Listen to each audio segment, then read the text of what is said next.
Good morning, learners. Today we will discuss compound sentences. As you all may know that there are three types of sentences. One is simple sentence, second is compound sentence, and third is complex sentences. So today we are discussing compound sentences. So let's look at the definition of a compound sentence. A compound sentence joins two or more independent clauses with a conjunction such as for, and, but, yet, or, etc. So in this definition you need to focus on a few things. Number one, it joins two or more independent clauses. So now what is an independent clause? An independent clause or independent clauses are two phrases that can stand alone as a complete thought. It stands alone. It does not require a complementary sentence for a meaning. They are not dependent upon one another to express a complete thought, but they tie together similar ideas. So you will understand that they are not dependent upon one another. Two independent clauses are required to form a compound sentence. This makes compound sentences distinct from complex sentences. Distinct means different. How complex sentences or compound sentences are different? Because compound sentences contain an independent clause, complex sentences contain an independent clause joined by at least one dependent clause. So in compound sentences, both the sentences need to be independent clauses, while in a complex sentence, one independent clause is joined by another dependent clause. So this you might have understood that for a compound sentence, two or more independent clauses are required, and those two independent clauses are joined by using a conjunction, and that conjunction can be coordinating conjunction or correlative conjunction. Now, what is a conjunction? A conjunction is a word that joins words, parts of a sentence, clauses or sentences together. Conjunctions are also called sentence linkers because conjunctions are used to join sentences or parts of a sentence or some clauses. That is why these are also called sentence linkers or joining words. Now, types of conjunctions. Number one is coordinating conjunction. As you can see, coordinating conjunctions are the simplest kind and they denote equality of relationship between the ideas they join. For coordinating conjunctions, the primary requirement, necessity is the equality of relationship. Two sentences that belong to same category, that share the same relationship, can be joined by using coordinating conjunctions. A coordinating conjunction sets up an equal partnership between the two clauses. Main coordinating conjunctions are for, and, nor, but, or, yet, so. An easy way to remember these 6 coordinating conjunctions is the acronym FANBOYS. F stands for, A stands for and, N stands for nor, B stands for but, O stands for or, Y stands for yet, and S stands for so. So FANBOYS is the acronym. With its help you can remember the 6 coordinating conjunctions that are used to join two sentences of same relationship, of same kind. Now let's look at another type of conjunction, which is subordinating conjunction. A subordinating conjunction is a connecting word or phrase that introduces a dependent clause and joins it to a main clause or independent clause. As I told you earlier, a sentence which has an independent clause followed by a dependent clause, it's always a complex sentence. So with the use of subordinating conjunctions, which kind of sentence do we make? We make complex sentences. Subordinating conjunction is followed by the dependent clause. Subordinating conjunctions are used to show which idea is more important and which is less important. Obviously, the main important idea will be the independent clause and the less important idea will be the dependent clause. The subordinate clause supplies a time, reason, condition and so on for the main or the independent clause. Subordinating conjunctions are essential parts of complex sentences. Now I have mentioned it here with the use of subordinating conjunctions. You form or make complex sentences which include at least two clauses, with one of the clauses being main independent and the other being subordinate dependent. Some major types of subordinating conjunctions are after, although, as if, though, because, unless, until, after, before, when, whereas, where, why, etc. You can see some of the subordinating conjunctions are adverbs as well. So with the use of these subordinating conjunctions, we form, we make, we create complex sentences. Now let's look at the third type of conjunction, and that is correlative conjunction. Correlative conjunctions are always used in pairs. They are always used in pairs. This you need to remember always. They join similar elements just like coordinating conjunctions. They also join elements of same type of same entity. They not only denote equality but also make the joining more emphatic, more clear, more tight. When joining singular and plural subjects, this you need to remember, this is a part of a subject-verb agreement. When joining singular and plural subjects, the subject closest to the verb determines whether the verb is singular or plural. For example, if you say, not only the principal but also the teachers. Not only the principal, now principal is singular, but also the teachers. The teachers, the noun is plural. So the verb will be according to the last noun. So the verb will be plural according to the teachers. This you need to remember always. Some major types of correlative conjunctions are either or, neither nor, not only but also, both and, etc. So these are the three types of conjunctions. Now we will focus on those important conjunctions which are in the syllabus of diploma first year students. So those some important conjunctions are, number one, and. And as we all know, we use it in our daily lives very frequently. It is a coordinating conjunction and used, number one, to suggest that one verb is sequential to another. When certain actions happen in sequence, the next action is always preceded by the conjunction and. For example, the robbers looted the shop and ran away. So this was the main action, and what was the next action in sequence? After looting the shop, the robbers ran away. For example, we can see another sentence. The taxi stopped and the passengers got out of the taxi. So the first action was that the taxi stopped. And what followed? What was the next action? The next action was the tourists, the passengers that were sitting inside the taxi, they got out of it. Second, to suggest that one verb is the result of another. This is sequence, this is consequence. The result, what happened after the first action. For example, Kamini pushed the door with force and hurt her knee. The first action was done with force, which resulted into hurting her knee. So first one was the sequence, another one was the consequence, the result.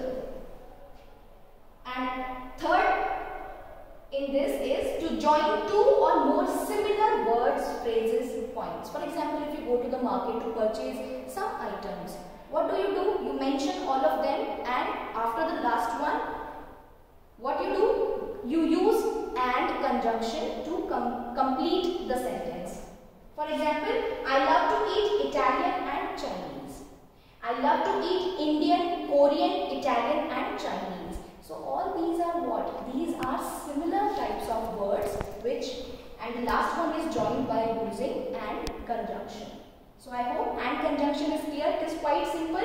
It helps in telling the result, that is consequence, the sequence, what happened next, and also similar kinds of words, clauses, phrases are joined by using and. Next conjunction is but. It is also a coordinating conjunction. It is used to reflect a contrast that is unexpected in the light of the first clause. Now it is a contrast. In Hindi we call contrast virodh. Something that is quite different, quite opposite, quite unexpected. For example, John lost a fortune in the stock market. He faced some loss, he bore some loss in the stock market. But what happened? But he still seems able to live quite comfortably. Despite facing a huge loss, he is maintaining a life that is quite comfortable for him. So it is quite unexpected for him. He is poor but does not beg. He is poor but despite his poverty, he does not choose to beg. This is quite unexpected. It reflects a contrast. So but reflects a contrast in two sentences. Another one, usage of but is to connect two ideas with the meaning of, with the exception of, despite that, or including others, this particular person, this particular thing did not happen. For example, everybody but Manisha. So Manisha is not included in everybody. She is excluded in this everybody. So everybody but Manisha joined us for lunch yesterday. For example, you can say I play all sports except, or I play all sports but table tennis. So what is that but table tennis? That other than table tennis, except table tennis, I play all other sports. So these are the two important usages of the conjunction but. Let's look at another one. Or, it is a coordinating conjunction again, and it is used to suggest that only one possibility can be realized excluding one or the other. When you have multiple options, multiple alternatives, but you can choose only one. In that case, you use the coordinating conjunction or. Let's look at some examples. Would you like to take tea or coffee? When some guest arrives at your home, at your place, at your office, you cannot offer both at a time. You will offer one thing at a time. So you are asking for his preference. In that preference, you have given two alternatives and he can choose any one of it. So that preference is expressed using conjunction or. Let's look at another example. We can start a new topic or we can just revise the last one. So again, only one possibility can be realized. Either I can start a new topic or I can just revise the last one, excluding one or the other. So this is another example of coordinating conjunction. Now let's look at as well as. It is a copulative conjunction and basically means in addition to. When joining singular and plural subjects, the first subject determines whether the verb is singular or plural. Now you have to go back and try to recall what I said in relation to correlative conjunctions. In correlative conjunctions, the verb is always determined by the last subject, by the subject closest to the verb. But in as well as it is just opposite. How? In this, the verb is determined according to the first subject of the sentence. This you have to remember. So let's look at the example. Ram as well as his brothers was playing volleyball. Ram is singular, his brothers is plural, but the verb is singular because it is in accordance to the first subject. This you need to remember. Let's look at another example of as well as. she published historical novels as well as a non-fiction study of women in the British Empire. So now what do you mean by as well as? That she not only wrote historical novels, but also, or in addition to the historical novels, she wrote a non-fiction study of women in the British Empire. So it is again used to join, to add some extra information to the content.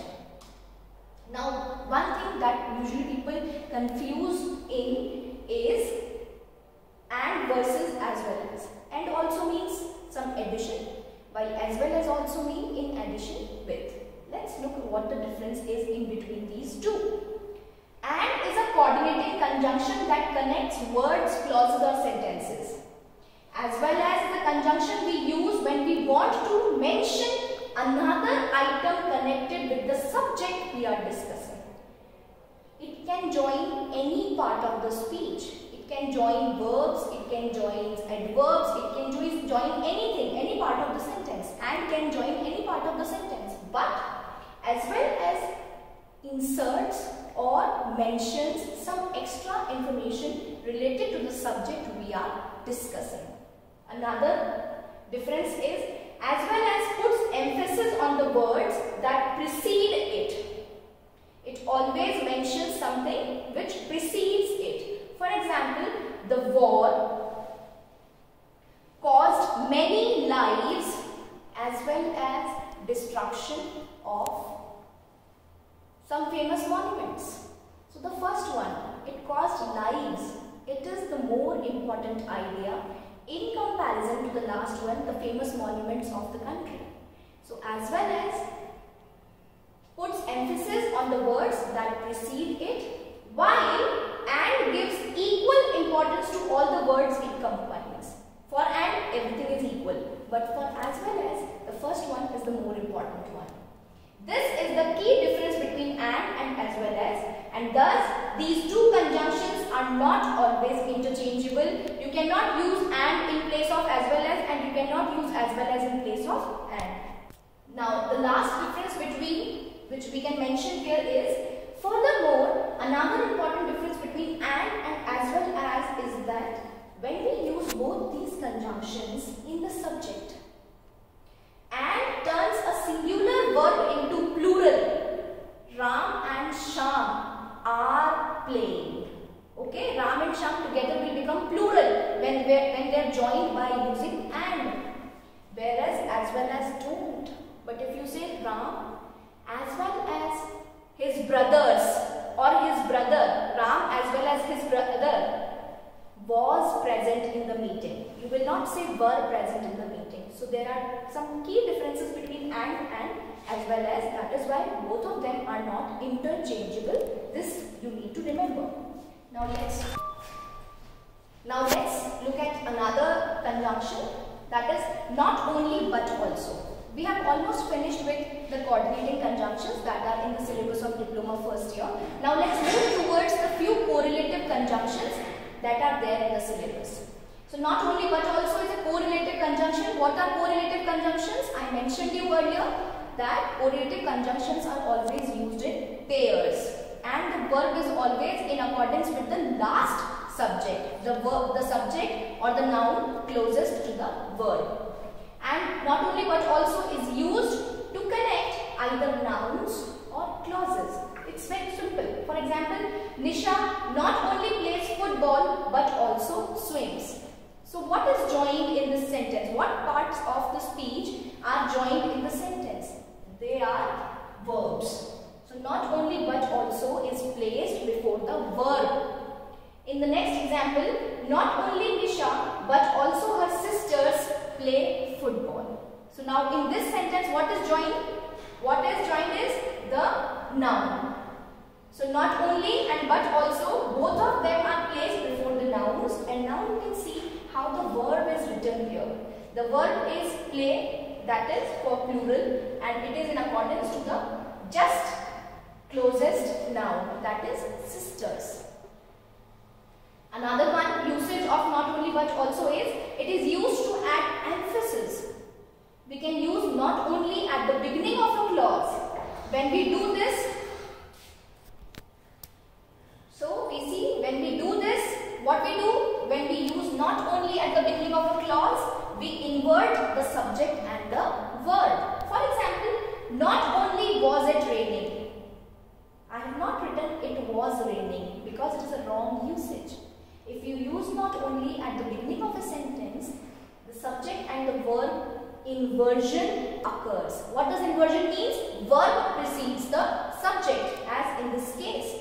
So not only was it raining all day at the wedding, but also the band was late. So these two are different sentences, but they are consequential or they are sequential. That is why I have mentioned not only in the beginning of the sentence. Another one, not only will they paint the outside of the house, but also the inside. Now again, it is not they will paint, it is will they paint. So here the inversion is there. So you need to remember that not only but also is a correlative conjunction which is used in pairs, and it is used to join two similar kinds of parts of the speech. If you are joining nouns, you should always use both the nouns with not only and but also. And if you are using two verbs, then you should place not only but also just before the verbs. And for emphasis, if you are using not only at the beginning of a sentence, you need to do the inversion of the subject and the verb. Let's look at another one, either or. Either or is also a correlative conjunction and used to join two affirmative sentences. Affirmative sentences where there is no negation, no negative word. For example, and these affirmative sentences have some choice or alternative, just like in the coordinating conjunction or. You need to remember it. So give me either freedom or death. You have two options. You can give me any one of them. He either keeps the keys with himself or leaves them with his wife. He does any one of these two. Either Rohan or his brothers have broken the vase. I do not know who has broken, but out of these two options, one is the culprit. So I mentioned either Rohan or his brothers have broken the vase. Again, you need to pay attention to the verb have. This verb have has occurred in accordance to the noun nearest to the verb. Again, I will repeat that in all correlative conjunctions, the verb is in accordance to the nearest subject. Now look at the last one, and that is neither nor. It is again a correlative conjunction and used to join two negative sentences. Both the sentences need to be negative. For example, he neither came nor called. She liked neither Rome nor Paris. So both these sentences are negative. There is no positive outcome of these verbs or these sentences. Now some students usually ask whether the pronunciation is either or either and neither or neither. See, both are correct. One is the British version and the another one is American version. So there is no kind of fuss related to the pronunciation, but usually people prefer to read it as either and neither. So these are the few conjunctions that are part of the diploma first year syllabus. I have tried to mention it in quite detail. You need to just understand that conjunctions are used to join two sentences into one compound sentence. So thus conjunctions become the linkers, the sentence linkers, the joiners, and joins sentences of similar kind or joins parts of a sentence that may be related to each other or of same relationship or just quite opposite. As we see in the conjunction but, it conjoins parts of the speech which are just opposite to one another. So this is the whole concept of conjunctions.